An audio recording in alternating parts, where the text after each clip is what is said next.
You are listening to the Hiking Radio Network, where we talk the walk with shows by hikers about hikers for everybody.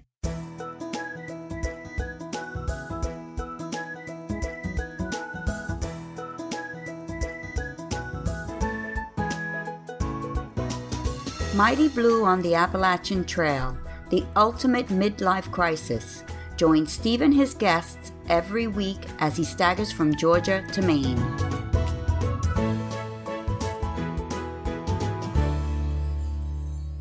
Hey guys, it's me again. You'll be hearing this when I'm out on the Appalachian Trail, but I'm recording it a week ago, if you know what I mean. This is Mighty Blue on the Appalachian Trail, the ultimate midlife crisis, and I'm your host, Steve Mighty Blue Adams. I'm kind of celebrating today as I've just completed uploading about 15 episodes of the Trail Dames, one of the shows I produce on the Hiking Radio Network, and uploading this episode will take me past my shakedown hike on the AT. So I can start to prepare for that hike when I've uploaded this. Our guest today is a young woman I met a few weeks back at the Appalachian Trail Club of Florida. Her name is Sarah Denison Williams, and she was such a good communicator with her presentation that I invited her on the show. I'd originally intended to go with the subject she'd been talking with us about, but it turned in a different direction when I found out more about her and what she does. Sarah works with the Conservation Foundation here in Southwest Florida, and she has so much more to share than I originally planned that this is truly of interest to those of us who spend a bit of time in the outdoors. We'll meet Sarah in a moment. After Sarah, in our Other Hikes section, I've been aware for a while that most of the hikes I've featured are actually classified as long-distance hikes because they're over 50 miles. So today, we've got one for those of you who just like to spend about 3 days outside. Lisa Rana, a very long-time supporter of the podcast, will tell us about the Tri-State hike, which is just 25 miles long, but hits some great spots in Connecticut, Massachusetts, and New York. If you're up that way, Lisa highly recommends the hike, and it's the sort of thing that will give you a taste for more. Lisa will be on after Sarah. Oh, one I remember. For those of you with iPhones, Apple have recently updated their software to include transcripts of podcasts, and I've got to say, they've even worked out what I'm saying. Is that good? If you have an iPhone and you fancy checking out the transcripts, let me know what you think. I think you're going to be impressed. But now let's hear from Sarah Denison Williams. Our guest today is a young woman I met at a recent Appalachian Trail Club of Florida meeting. She is Sarah Denison Williams. Hey, Sarah, thanks for coming on the podcast. Hi, Steve. Thank you so much. Well, actually, thanks for coming to talk to the Florida ATC. You know, that was such a good meeting that I was immediately impressed by what you were saying. And as I say, I originally invited you on to talk about what you talked about at that meeting, which is the 7 wilderness survival priorities. But after cyber stalking you, which is a shocking habit for a 70-year-old man to have, I found out that there was a lot more to your job than just that. So let's start with who you work for and what you do for a living. Yeah, absolutely. So I am the Community Education Manager for Conservation Foundation of the Gulf Coast. And Conservation Foundation is a nonprofit land trust. We're based in Southwest Florida, and our mission is to save land. And our vision is that the human and natural worlds will flourish together. So in our 20 years of existence, the foundation has saved more than 19,000 acres of wild places from Manatee County all the way down to Collier County in Southwest Florida. That's quite impressive. And when I checked out their website, which is conservationfoundation.com, their banner heading, the thing you see straight away is, "We save land." Tell us how it started and how that central premise is actually carried out. Yeah, so our organization was born in 2003 when Albert Yorger and Pauline Wamsler, there were our 2 co-founders, got together with some other citizens who were concerned about the rapidly disappearing natural areas, mainly in Sarasota initially, and concerned with our coastal resources, our beautiful bays. And so they created the Sarasota Conservation Foundation, and it really grew from there. In 2013, we changed our name to the Conservation Foundation of the Gulf Coast and really started to expand our service area and target more of the inland and upland properties, because everything that happens inland up in our uplands directly affects our coastal waters. And throughout that time, the organization has really grown. We've got 13 full-time staff members now, a large volunteer corps, and a really great conservation community that we've been able to build over the years. And is the volunteer corps, how strong is the volunteer corps? Are these people who volunteer specifically for Conservation Foundation, or is it they people who generally look after areas of land? I'd say it's a mix. We do have a lot of volunteers who are just very concerned about the environment and donate their time and their skills to many organizations in the area. But also we do have volunteers that just volunteer with us specifically. And we've got opportunities from on the ground land management, trail maintenance, exotic plant removal, to wildlife surveys, to even some back office stuff. What's exotic plant removal? Why are you removing exotic plants? You want to keep exotic plants, don't you? So we have a really aggressive, invasive exotic plant issue here in Florida and in South Florida specifically, because it's such a almost subtropical, tropical climate. A lot of exotic plant species from around the world, from tropical locations, have been brought here through the ornamental trade and have escaped into our natural habitats and are now competing and in some cases completely dominating our natural areas and pushing the native diversity out and creating these monocultures, which aren't as supportive to our native wildlife. Well, funnily enough, we recently did our back garden, our yard, and we got just native Florida plants planted.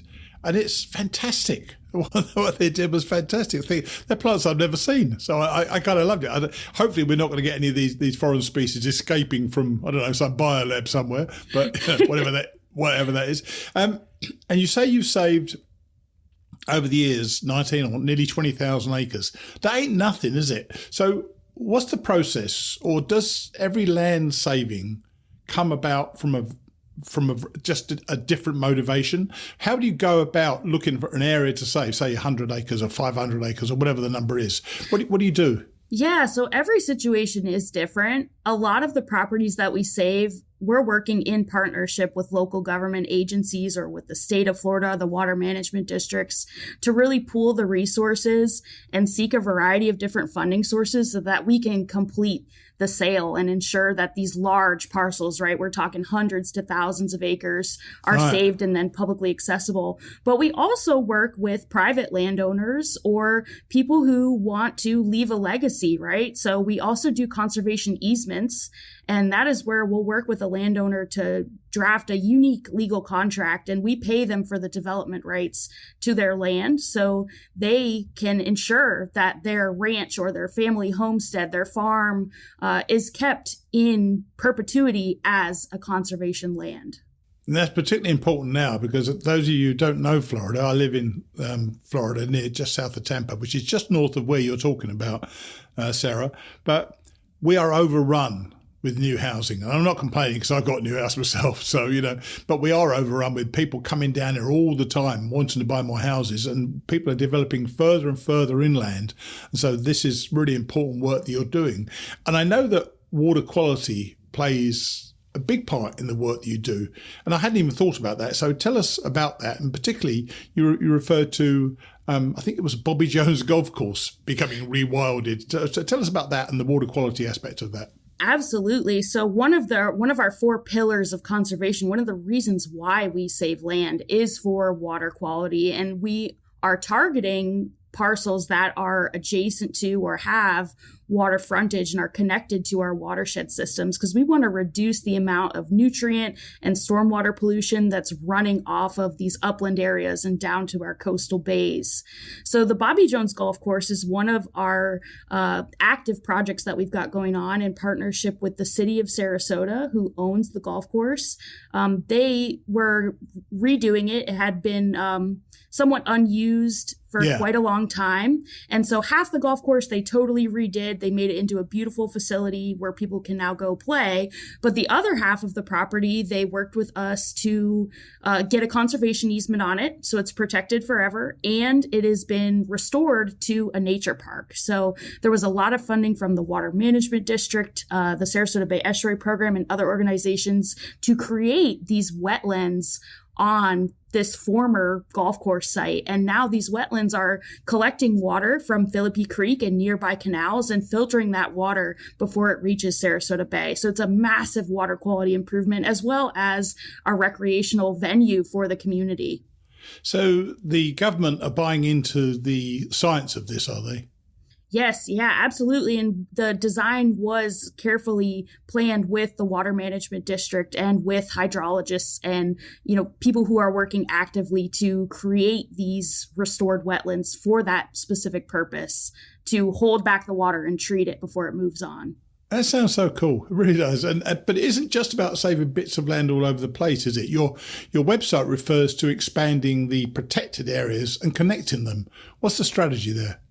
That's one of our other pillars, and one of our main goals is to connect these large areas that are already preserved together so that we can create these wildlife corridors for our large mammals like the Florida panther or the black bear, who need thousands of acres for their territory, so that they can move about and continue to survive and thrive in these places where we have increasingly more urban development and more interface with that built environment. So we are specifically targeting ranches and large parcels of land that are filling the gaps between these other natural areas so that we can create these large swaths of land.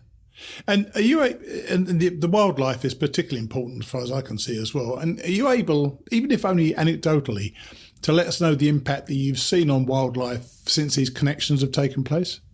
Any of the properties that we save, when you go out there, sometimes they've been farmed, right, or impacted and changed in some way by the human hand. And we work really hard to restore these landscapes by reintroducing prescribed fire, by reforesting areas that were deforested.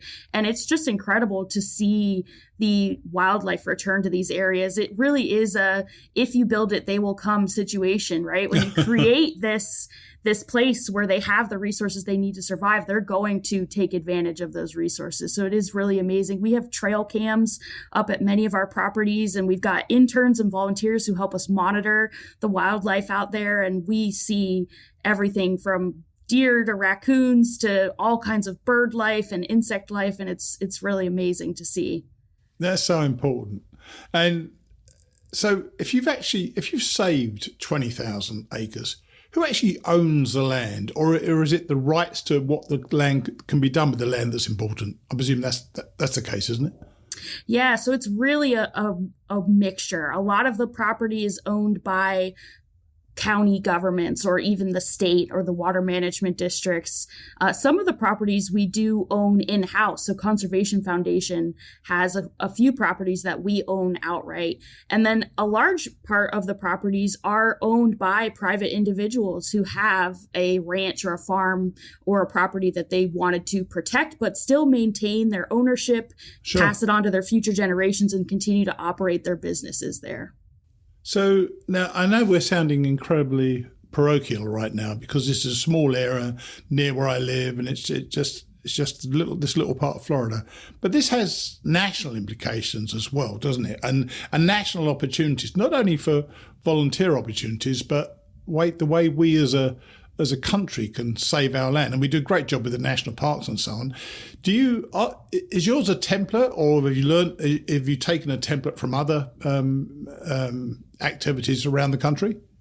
Yeah, so there are land trusts all around the world and throughout the United States. So if you're living somewhere outside of Florida, I encourage you to look up the Land Trust Association, LTA, and you can put in your state and see where your local land trusts are in your area. So we are not a unique operation here. There are good people across the country who are working to save these important places.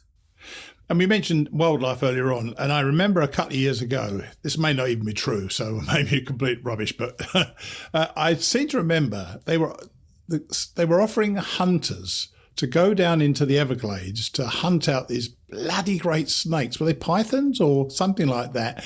What happened with that? And are they, because my vision was that they were coming slowly north towards me, these bloody great snakes. So what happened there? And are they still a problem?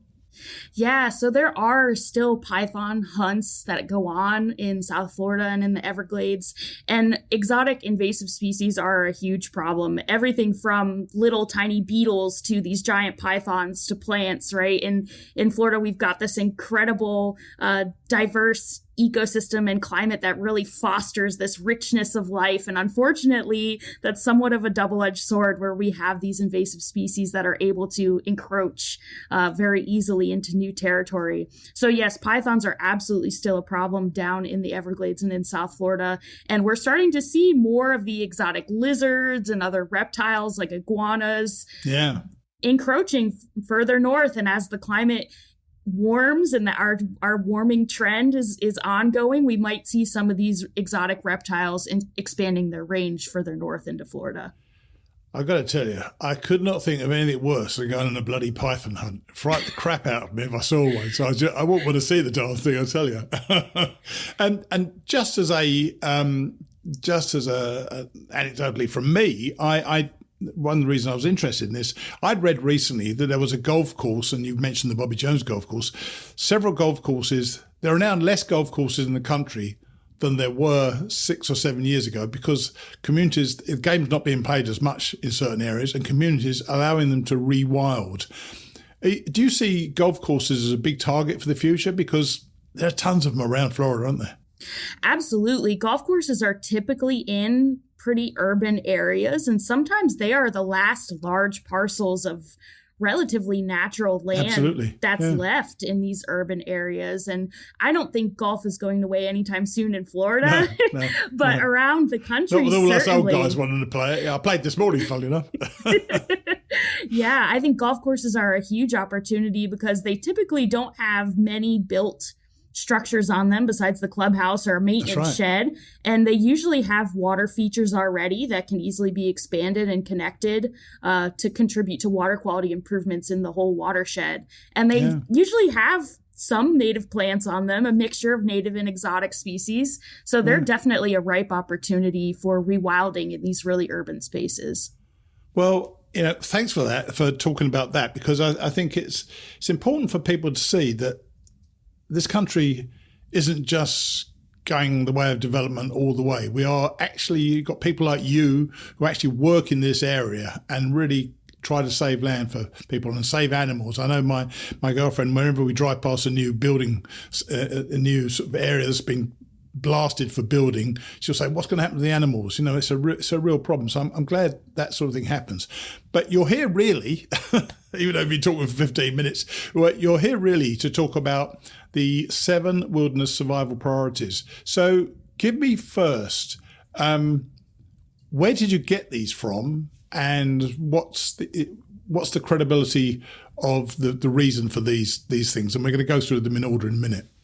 Yes. So when I was in undergrad, I did a special project on wilderness survival, and I worked really closely with an Air Force SEER instructor. His name is Byron Kearns. He's now based out of Georgia, but Air Force SEER, SERE, stands for Survival, Evasion, Resistance, and Escape.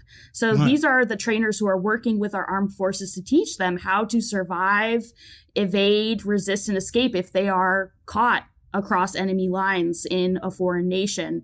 And so they developed these 7 priorities of survival to help guide you through the situation and decide where and when to allocate your energy. So they're all important. They're not more important than the other, but it really just helps you. I thought they were in order of importance because I totally got the order wrong. Yeah, it's just priority. So when something crazy happens, you're in this survival situation, you're panicking, your mind is racing. It helps you have a framework for taking action to move forward. And I think these are useful for everybody. I know this is a podcast mainly about the Appalachian Trail, but really, those of you who have listened to us for long enough know we talk about other trails as well. And there are times when you can be in a little wilderness, and you can be stuck and not know what to do. You may be injured or something like that. So I think these are useful to hear. And we'll go with the order I've got, okay, because I thought number 1 was the most important one, which is interesting. Number 1 on my list anyway is a positive mental attitude. and it's not water, it's not fire, but it was a positive mental attitude. That's probably easier when you're in a group because, I'd imagine a leader needs to emerge to keep everybody's spirits up. But talk us about the positive mental attitude. Yeah, your brain is your greatest survival tool. It stores all of your knowledge and your outdoor living skills. I'm in trouble then. Right. And your intuition, your judgment. So you really do have to cultivate this positive mental attitude and this mindset in everyday life so that if you find yourself in a survival situation, you already have those intangible, emotional skills to deal with stressful situations and conflict. Certainly it's easier in a group because you have friends or support, right? Sure, You've got sure. that social system there to help you. It's much more difficult if you're alone, but it really is the foundation of everything that is to come when you're in a survival situation is developing that positive mindset so that you can be productive. Yeah, and keeping others around you, keeping them with that positive mental attitude as well. Because we've all met people who panic at the drop of a hat, and you just can't have that when you're trying to look after yourself. Let's move on to number 2, which is first aid, and the various first aid kits you get at REI should normally be enough for most people when they're hiking. But do you have any particular partiality to any items that you think of as particularly important as part of a first aid kit? So I would recommend that everyone, in addition to carrying your basic first aid kit, I highly encourage you, if you're going out into these remote wilderness areas or on long backpacking trips, that you take a wilderness first aid class because they will give you all of the knowledge and skills you need to handle most of the issues that you might encounter in that situation. As far as things to put in your first aid kit, I would probably have your PPE is going to be really important. Right, your gloves. If you're CPR certified, face covering to protect yourself if you have to provide CPR for someone. I think that's really important and something that people don't think as much about. You're going to have your Tylenol and your Band-Aids and your itch cream and all of that stuff. Yeah. But I would make sure you've got your personal protective equipment if you're dealing with open wounds or bodily fluids. It's really important to protect yourself. So we've talked about wilderness first aid in the past. How easy is it to get on a course? And how much does it cost? And where can they do it? Yeah, so wilderness first aid classes in our area in South Florida, they are few and far between. They're hard to come across. But I know, there are providers across the country. So I would look into, I know Knowles offers them. If you're in... What's Knowles? The National Outdoor Leadership. Okay. NOLS. Right. Oh, that's right. Oh, no. Yeah. There's also Solo Southeast. So if you're anywhere near New Hampshire, that is an amazing wilderness medicine school. But in Florida, I would look at Folk Farm, FOLC Farm, which is a facility in Gainesville. And Catherine Jean is an amazing instructor there who does wilderness first aid, wilderness first responder. She is an EMT, has tons of real world experience. And the course is typically in the $200 to $300 range. How long does it take? The wilderness first aid course is usually a weekend. It can be 2 days or 3 days. And then the first responder, which is way more comprehensive. And if you have the ability to take it, I would do that one. That's a week-long course. So, Sarah, if you were cast out into a wilderness, would you feel quite confident in your ability to survive with the skills you've learned? With my skill set, absolutely. And I think skills are a huge part of survival, but just being prepared and having the equipment you need, the basic tools you need really can make or break your experience. Yeah. So we've got our first aid, we've got our positive mental attitude, we're ready to go and so on. And the next one I've got here is shelter. What form are you talking about? Just getting your tent to keep warm, and why was that particularly? I know it's important to have shelter. Talk to us about that. Yeah, so shelter really begins with the clothes on your body. And anytime you are going out in a wilderness setting, you want to have a variety of clothing options, right? Lots of layers. You want to think warm and you want to think dry.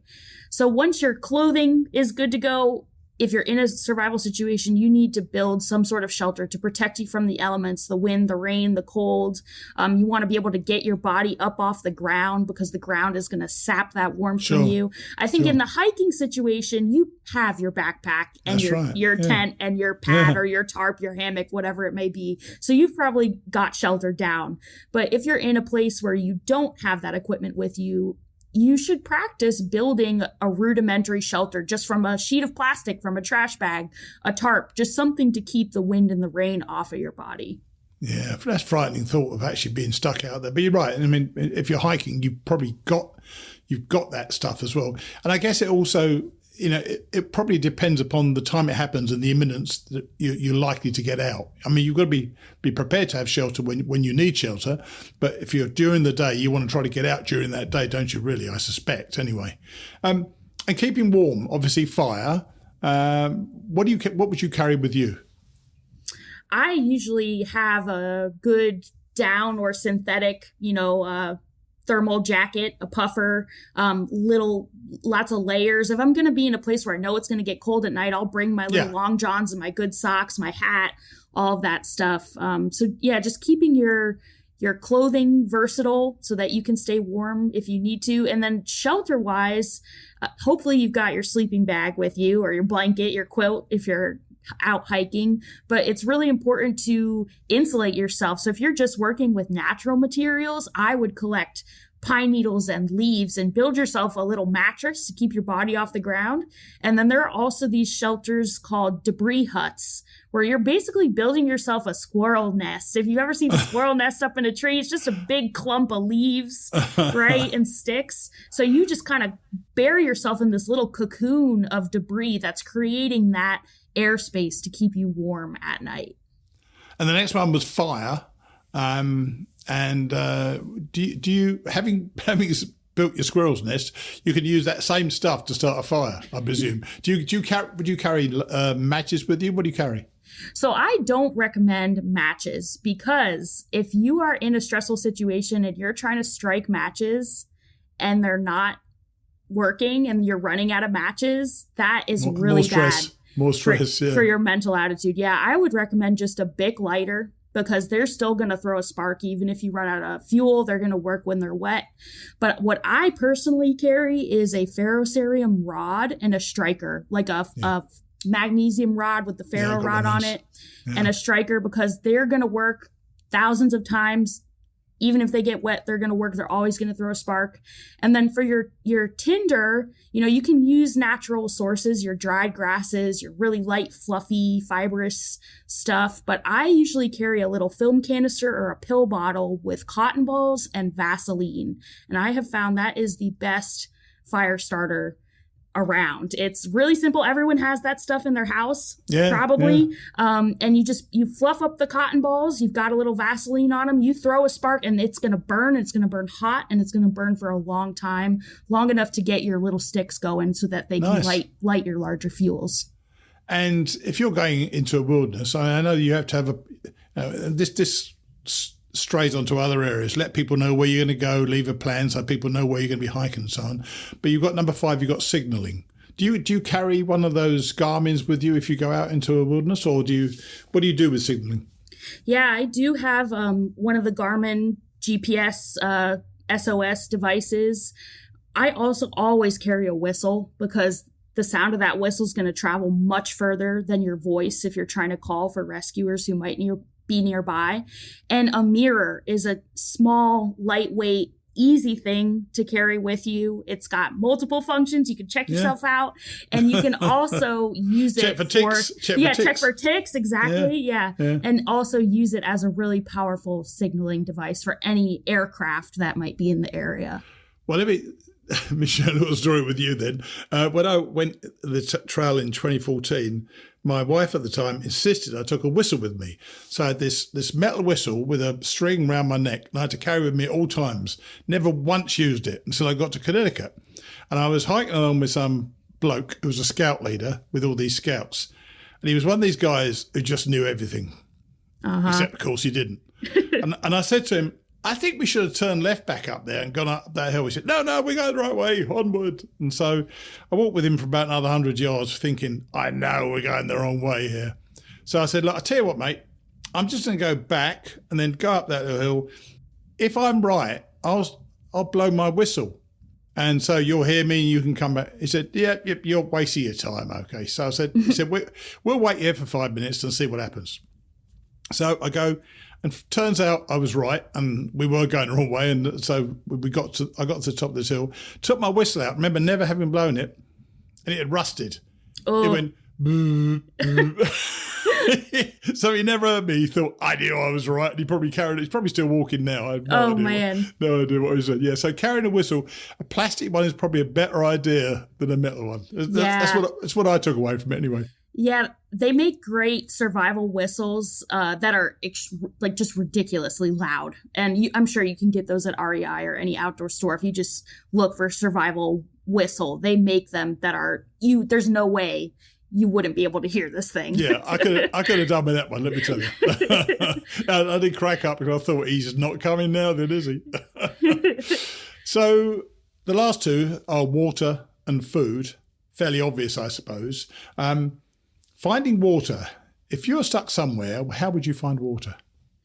If you have a map and you can get to any little creek or stream or pond that might be nearby, that's always a good bet. You do need to treat water before you drink it. I'm sure the hiking community is well versed in the importance of that. And a lot of them don't treat water that comes straight out of the mountain. It's surprising the number of people who don't treat their water. Yeah, it's just really rolling the dice by not treating your water. And if you're in a situation where you're a few days from civilization, or you're in a true survival situation where you don't know when you're going to have access to advanced medical care, if you get some sort of parasite, it can be a death sentence, and you will suffer very quickly the consequences of that infection. Absolutely. So what do you take to purify your water? So I like the Sawyer Squeeze is a nice lightweight filter system. I had one of the bigger pump filters for a while that I also used. And then Aqua Mira is a chemical treatment that I know a lot of people use. A lot of people swear by that, yeah. Yeah. There's not much to take, yeah. And getting food.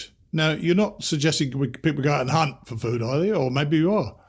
In a real survival situation, you might find yourself in a position where you do need to start hunting for whatever you can find to eat. I'd starve to death. I'd absolutely starve to death. There's no possibility of that. So if you're well-versed in native plants, that is a skill set that you can work on in your everyday life, is identifying and learning how to prepare plants as food.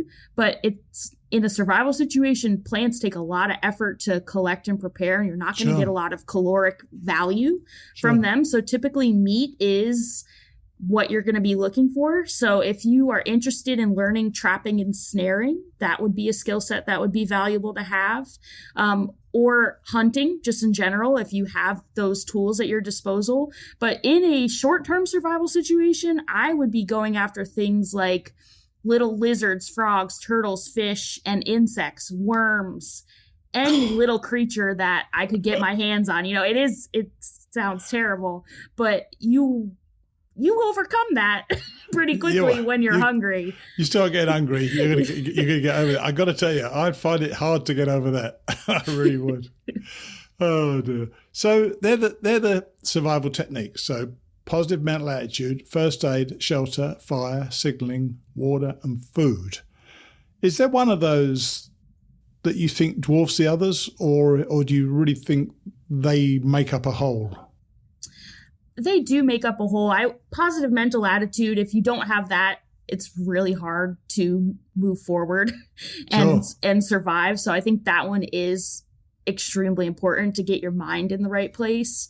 But they are all important. And depending on your situation, you might have them already sorted out. You know, if you're on a long distance hike, you've already got your first aid, your shelter, and your signaling. And you should have your food. You should have enough food before you get into town. Right. My thing was always trying to arrive in town with no food in my bag, which was a bit of a gamble sometimes, if you get delayed. But, I think as a hiker, you have most of that stuff to hand, and I think you know what to do. I was shocked that positive mental attitude was a necessary part of it, but I can absolutely see why it is important because, you've got to keep going. One thing you learn on the trail is when you fall over, the only thing you've got to do is get up and keep going because there's nothing else you can do unless you broke your leg or something. Absolutely. You have to maintain that sense of hope and just keep going. Just keep swimming. Yeah. Well, look, Sarah, I so appreciate you firstly coming to the Florida ATC, and it was great to listen to that. But and the fact that you've shared the rest of the stuff that you do and the important stuff you do protecting our wildlife is particularly important as far as I'm concerned. So I thank you for coming on, and I wish you well going forward, okay? Thank you so much, Steve. It was a great talking to you, and I really appreciate the opportunity. Okay. Cheers then. Bye. Bye. Now, I know we normally have hikers sharing their stories about the long trails, mainly the AT, and we'll certainly be doing that going forward. But that was so informative to me that I've been thinking about bringing more information-based stories to you. Many of you may have heard about land trusts, but what a powerful thing, eh? I was really impressed, not only with the work they do, but also Sarah's knowledge of that subject and the survival techniques. Hope you enjoyed it as much as I did. I've added a bunch of links that Sarah sent me, so please check them out in the show notes.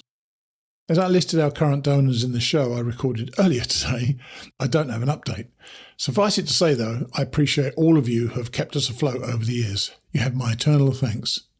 And, just as a reminder, my hike in the UK will be a fundraiser for Parenting Matters, the board of which I've been privileged to serve on for more than a decade. Please click on the link in the show notes and you'll be able to both learn more about the mission and donate at the same time. Your donation will be matched by our partners at the Flanzer Trust, so I'll be doubly grateful. And for some of you, I'll be thanking you with a picture of your name etched in the sand on one of the many beaches I'll be passing along the way. So I hope you want to hike with Steve, empowering parents one step at a time. Now, one of our friends at the podcast, Lisa Rana, tells us about the Tri-State Hike, a loop trail in Connecticut, Massachusetts and New York. Here's Lisa.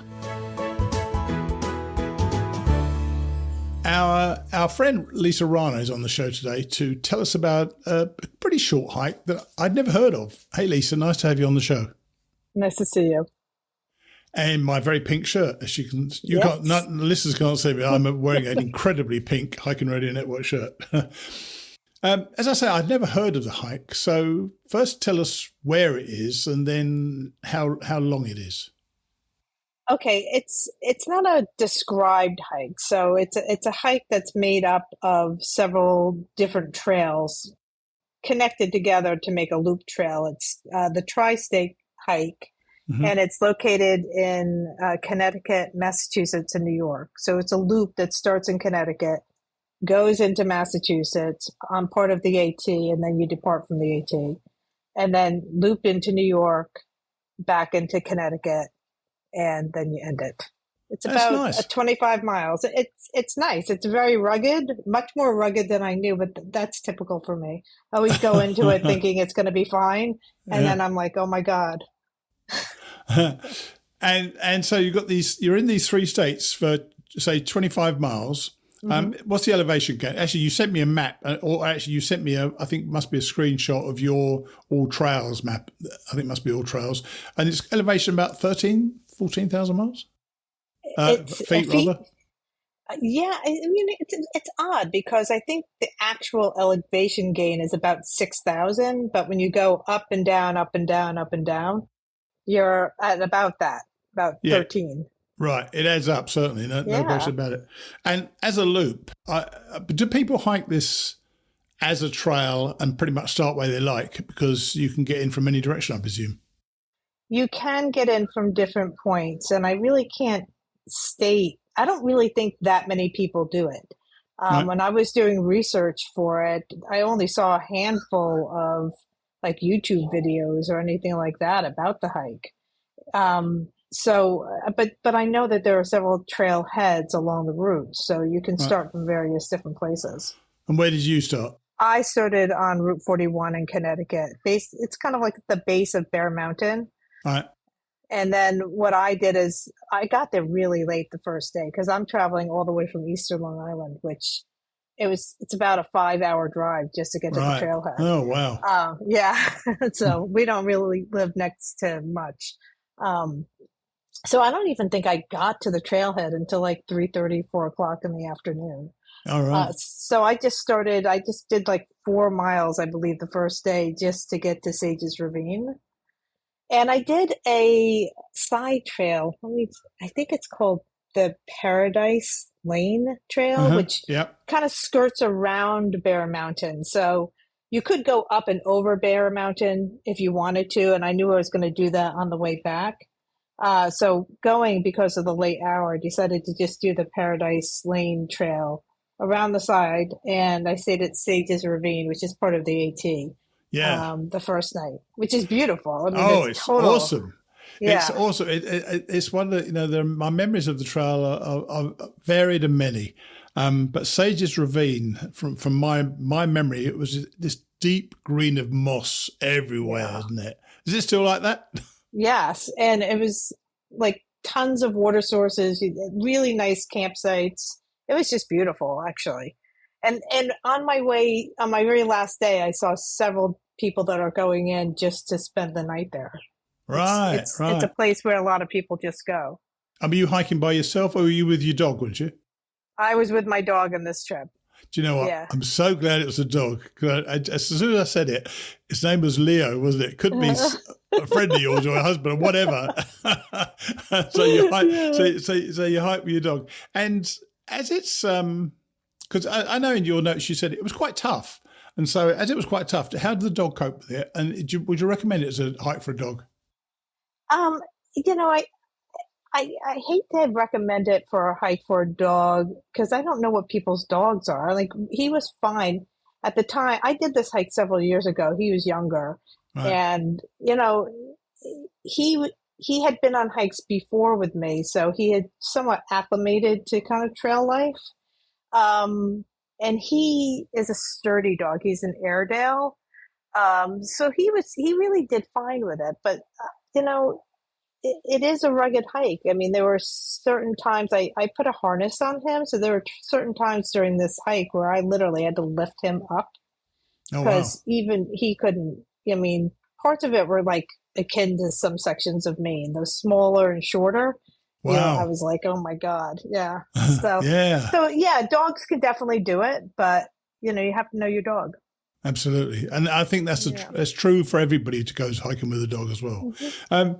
And you were mainly in Massachusetts on day 2. Was that by and large on the AT as well? Because, in fact, tell us about lakes. I know you went over Race and Everett Mountains. And when I read those, they were kind of like forgotten highlights for me from when I did my through hikes. I loved those mountains and I loved the climbs down. They were hairy, those climbs down, both of them. So what was it like for you? So I was totally unexpected. I had never been on that part of the trail. And, Race had these beautiful ledges that looked to the east. So when you go up, and it was a steep, kind of rugged hike up Race. But, I always seem to do better with that early in the morning because I just woke up. I have all my energy. So I'm like, okay, yeah.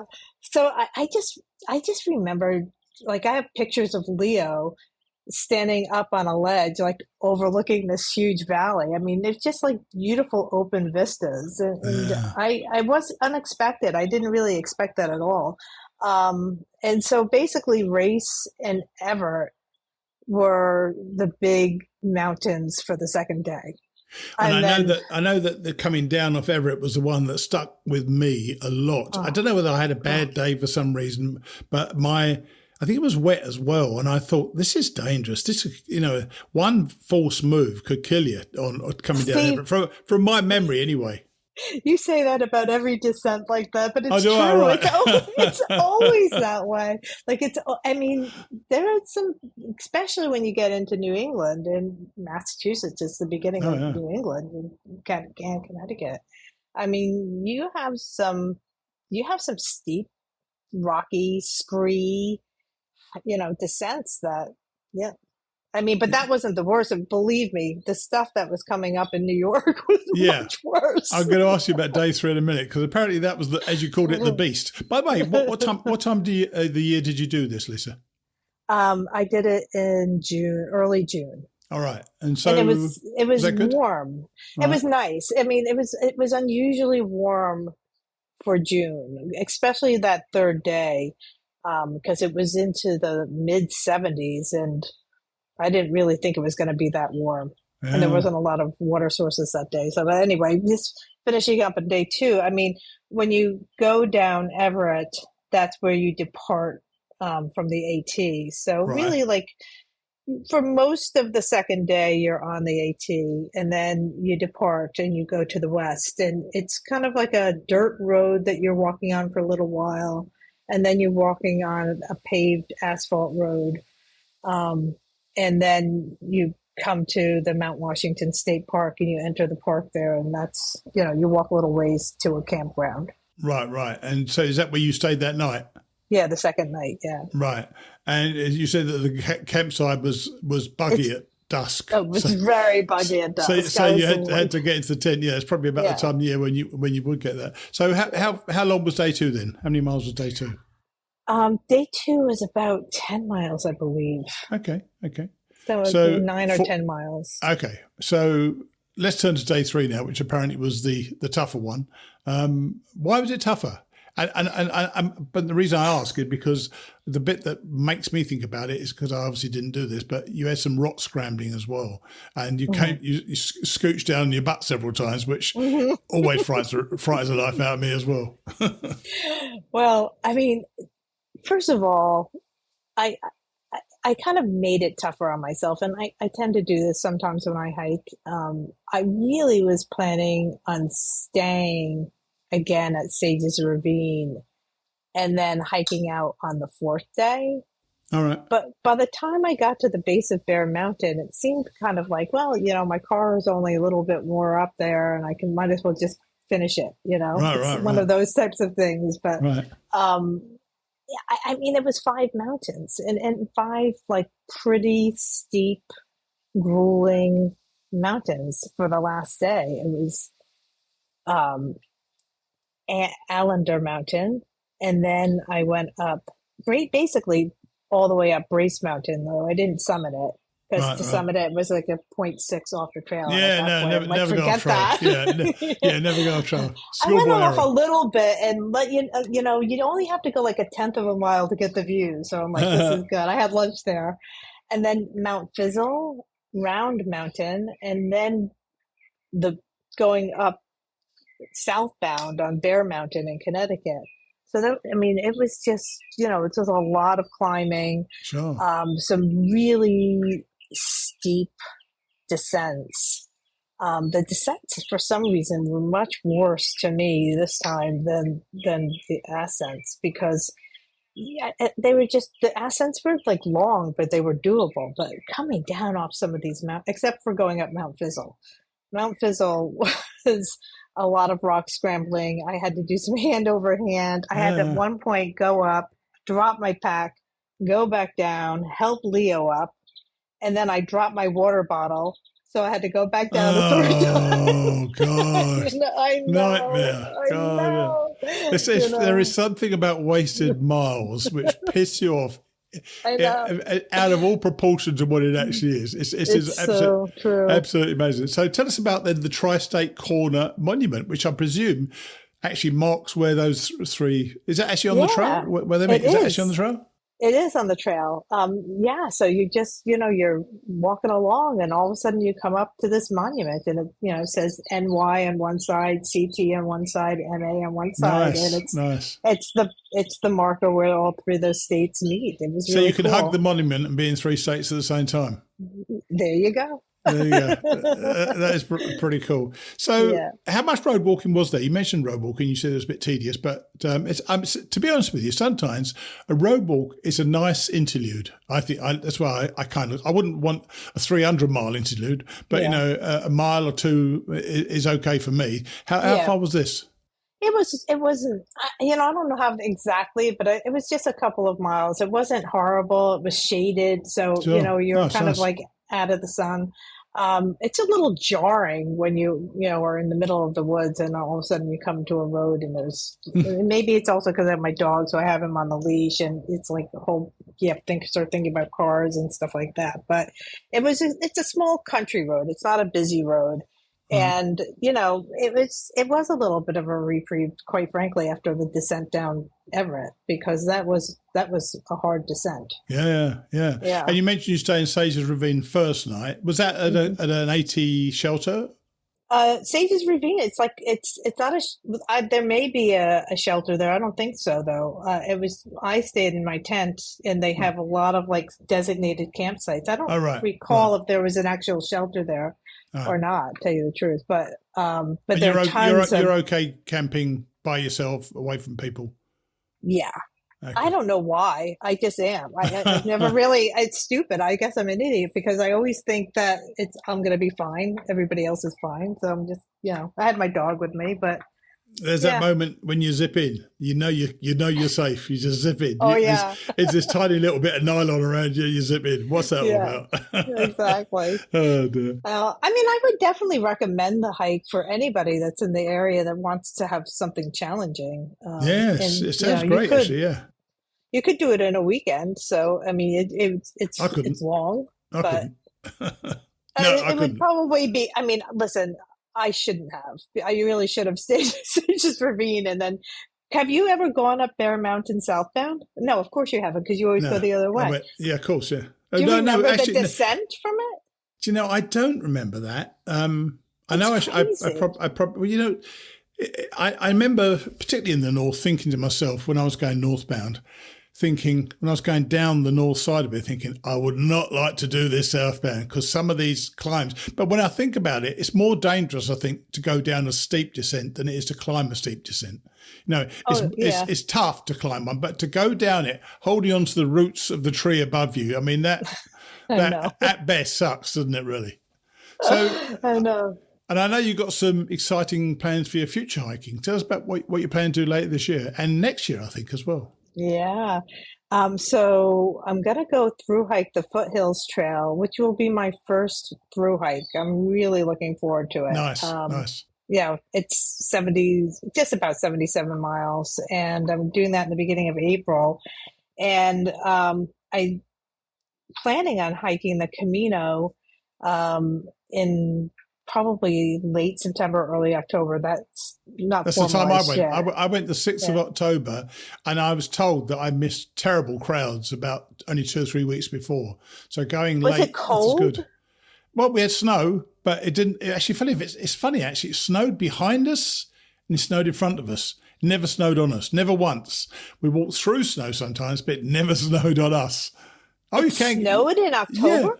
Yeah. Oh my gosh. But we started the 6th, I think, we started about the 8th of October, finished about the 9th of November. So it was a little bit later probably. But you know what? Wherever you go hiking, you can get weather wherever you go. So I wouldn't worry about that. Yeah. And then you got another plan for next year, haven't you? Yeah. Next year, well, it's supposed to be this year, but some life circumstances delayed it. But I'm planning my through hike of the AT. Are you going north? You going north? I'm primarily. Correct answer, by the way. Correct answer. I know what yes. you think the correct answer is, Steve. I think I may do some shakedown hikes, or I might take the opportunity to do some southbound hiking from Delaware Water Gap, and maybe going southbound through Connecticut on weekends and stuff like that to begin, just to knock out some of those miles.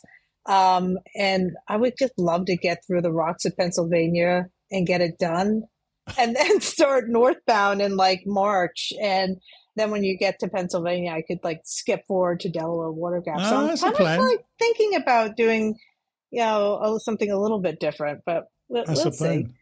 Well, maybe we'll catch up with you next year if the show's still going next year. And thanks to you, by the way, you're a great supporter of the show. If the show's still going next year, perhaps we'll follow you on the way up the trail and see how you get on. Okay. Oh, definitely. And listen, a little bit of a plug for you too, because I have been a supporter of your show for a while, and I do so because I think it's it's really important to support the shows that you listen to all the time and you actually benefit from. And so anybody that's out there that listens to Mighty Blue, I urge them to, think about giving him a donation. It's certainly worth it. And I promise you, everybody, I never asked her to say that. No, he didn't. As I never would. But look, I appreciate you coming on the show. I appreciate the kind words always. And hopefully we'll catch up with you next year and on your Appalachian Trail through hike. All right. And have a great hiking season yourself. Thanks a lot. Cheers. All right. Bye. Take care. Bye-bye. Bye. Sounds awesome for a long weekend, doesn't it? And Lisa's gearing up for a shot at the 18 next year. We'll have to keep an eye on her when she goes. I've enjoyed featuring these shorter hikes and would like to include a few more going forward when I return from the UK. You can write to me at steve@hikingradionetwork.com and I'll get in touch on my return. So, I'm done for a couple of weeks. As soon as this episode is posted, I'll be dusting down my backpack, fumigating my sleeping bag and checking out my hammock. This is historically the earliest I've ever prepared for a hike. So I hope I don't forget anything when I get there. We're heading to the Virginia Triple Crown and I'll be recording a few observations and conversations along the way. I'll see you next week.